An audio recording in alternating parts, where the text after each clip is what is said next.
Hello बच्चों, अस्सलाम वालेकुम। कैसे हैं आप सब? आज हम पढ़ने जा रहे हैं temperature volume relationship Charles law. अब सबसे पहले हम आते हैं इस फिगर की तरफ। यहाँ से हम कॉन्सेप्ट को समझने की कोशिश करते हैं।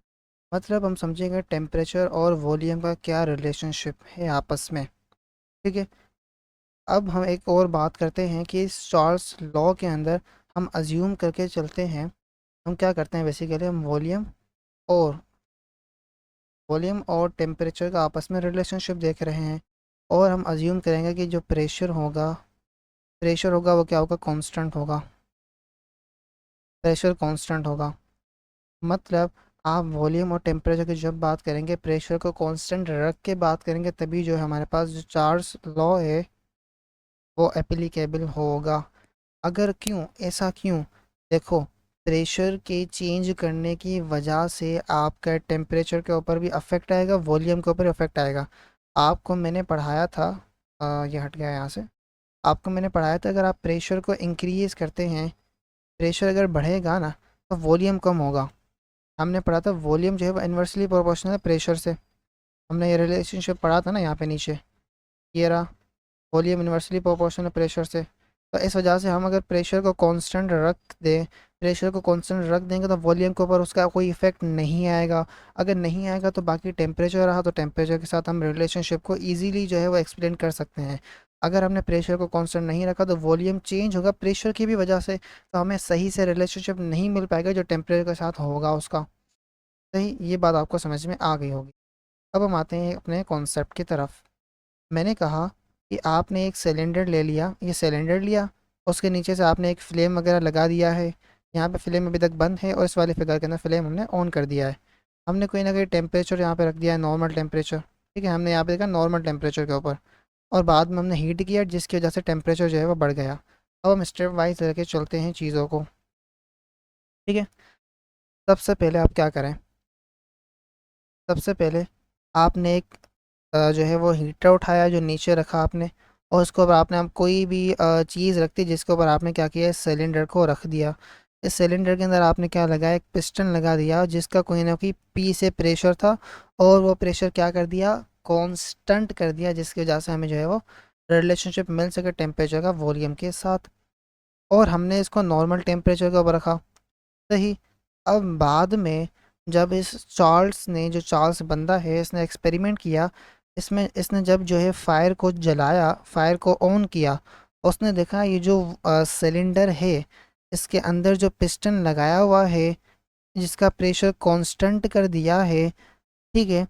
जब उसने फायर को ऑन किया तो उसने देखा कि पी से प्रेशर कांस्टेंट है, पिस्टन जो है वो मूवेबल है, फिक्स नहीं है। मतलब पिस्टन अगर मूवेबल है, इसका ये मतलब है कि प्रेशर क्या है, कांस्टेंट है। मगर हमने पिस्टन को यहाँ से साइडों से सील नहीं कर दिया है। अगर सील कर देंगे तो पिस्टन ऊपर नीचे मूव नहीं कर पाएगा। सही। तो हमने कहा कि प्रेशर तो हमने कांस्टेंट रखा, और ये जो पिस्टन है इसको हमने साइड से सील नहीं किया, ऑल्दो हमने प्रेशर को कांस्टेंट रखा है। तो जब चार्ल्स ने देखा कि अगर हम फायर को चालू करते हैं, तो उसने देखा जो गैस है अंदर पड़ी हुई है, इसका वॉल्यूम जो है वो इंक्रीज़ होता है।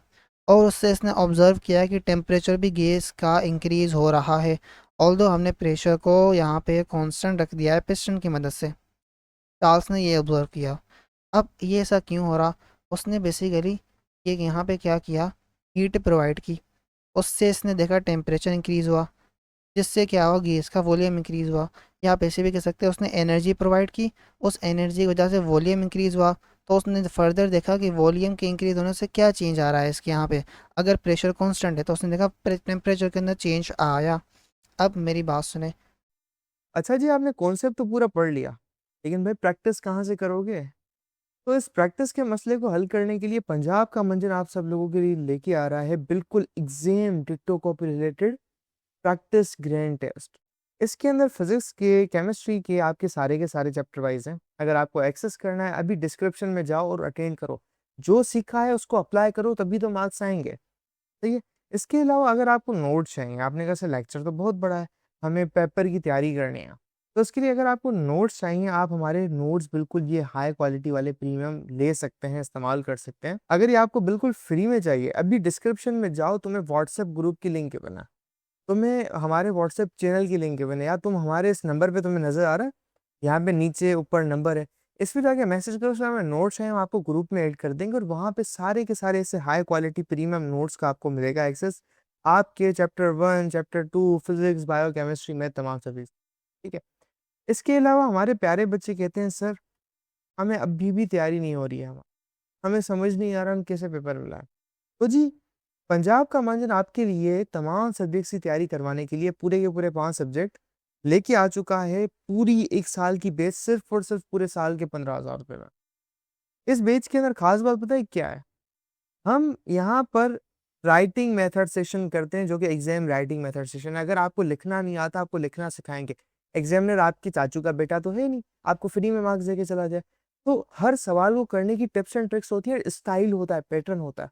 तो हमारी टीम आपको चैप्टर टेस्ट, वो तमाम की तमाम टिप्स एंड ट्रिक्स से कैसे चीज़ों को लिखें, पेपर की प्रेजेंटेशन कैसे हो, उसकी तैयारी, उसके अलावा 24/7 टीचर सपोर्ट, कोई भी किसी वक्त डाउट हो वो करो। और तुम्हें कहीं बाहर जाने का सर ही नहीं मारना, क्यों? क्योंकि एक हाई क्वालिटी प्रीमियम क्लासेस आपको घर बैठे ऑनलाइन मिल रही है। तो जी क्यों इन लोकल एकेडमियों में धक्का खाना? तो ये हमारी टीम आपको सर्व कर रही है। अगर हम टेम्परेचर की बात कर रहे होते हैं तो टेम्परेचर के बढ़ाने से, इंक्रीज़ होने से गैस की जो काइनेटिक एनर्जी होगी उसके ऊपर भी फ़र्क आएगा। अगर आपने टेम्परेचर को इंक्रीज़ कर दिया तो काइनेटिक एनर्जी भी इंक्रीज़, ये जो एरो है ऊपर की तरफ शो कर रहा है इंक्रीज़ करने को, ठीक है। टेम्परेचर इंक्रीज़, काइनेटिक एनर्जी भी इंक्रीज़ होगी गैस के मॉलिक्यूल्स की। अगर काइनेटिक एनर्जी इंक्रीज़ है तो मूवमेंट जो है ना गैस के मॉलिक्यूल्स की, वो भी क्या हो जाएगी, बढ़ जाएगी, इंक्रीज़ हो जाएगी। तो उसकी वजह से इसने देखा कि जो है वॉल्यूम के अंदर इंक्रीज़ आ रहा है। जो लॉजिक चल रही है ना पीछे, ये चल रही है। सबसे पहले क्या हुआ, टेम्परेचर इंक्रीज़ हुआ। कैसे इंक्रीज़ हुआ, आपने यहाँ पे हीट प्रोवाइड की, आपने जो है वो नीचे जो है वो हीट प्रोवाइड की, ठीक है। उसने आपने क्या किया, नीचे जो है वो हीट प्रोवाइड की ये वाली, इससे टेम्परेचर इंक्रीज़ हुआ। देन क्या हुआ, वॉल्यूम इंक्रीज़ हुआ। और इसके अंदर क्या हुआ, गैस के अंदर गैस के मॉलिक्यूल के पास एनर्जी आ गई, मॉलिक्यूल की स्पीड बढ़ गई। स्पीड बढ़ गई तो उसने ऊपर की तरफ फोर्स लगाई मॉलिक्यूल ने, और पिस्टन यहाँ पे था पहले, बाद में यहाँ पे आ गया फोर्स लगने की वजह से। ऑल्दो जो ऊपर से यहाँ से प्रेशर नीचे की तरफ आ रहा है पिस्टन का ये जो पिस्टन है इसका कांस्टेंट है। तो उसने जो है फ्रेंच साइंटिस्ट जैक्वेस अलेक्जेंडर चार्ल्स, इतना बड़ा नाम, अस्तगफुरुल्लाह, हमारे भी इतने बड़े नाम नहीं है, हमारे नाम तो शुरू होते ही ख़त्म हो जाते हैं। तो ये जो चार्ल्स है, हम शॉर्ट फॉर्म में कहेंगे, इसने समराइज़ किया चीज़ों को। ये ऑब्जर्वेशन करने के बाद इसने कहा यार यहाँ पर अगर प्रेशर को कांस्टेंट भी रखा जाए, अगर प्रेशर को हम कांस्टेंट भी रख रहे हैं तो यहाँ पे बेसिकली आपका वॉल्यूम जो है वो डायरेक्टली प्रोपोर्शनल है टेम्परेचर के साथ। आपने देखा ना, आपने यहाँ पे टेम्परेचर को बढ़ाया, वॉल्यूम भी बढ़ गया। तो उसने ये देखा, उसने कहा अगर वॉल्यूम को हम इंक्रीज़ करते हैं तो टेम्परेचर भी इंक्रीज़ होता है, तो इनका दोनों का डायरेक्ट रिलेशनशिप है आपस में, ये वाली बात। अब हम यहाँ पे भी पढ़ लेते हैं। अकॉर्डिंग टू वही थ्योरी के लिहाज से, काइनेटिक थ्योरी, उसने कहा टेम्परेचर इंक्रीज़ होगा अगर हम इंक्रीज़ करें काइनेटिक एनर्जी। मतलब टेम्परेचर इंक्रीज़ होगा गैस का तो उससे क्या होगा, एवरेज स्पीड या काइनेटिक एनर्जी इंक्रीज़ होगी। सही, हमने ये बात की थी, मॉलिक्यूल्स की इंक्रीज़ होगी। और as a result increase in the average speed, it is most frequent and harder collision with the wall of container. मतलब इससे क्या होगा कि जो मॉलिक्यूल का आपस में कोलिजन है वो भी बढ़ जाएगा और प्रेशर भी इंक्रीज़ होगा। ये वाली बात आपने कही।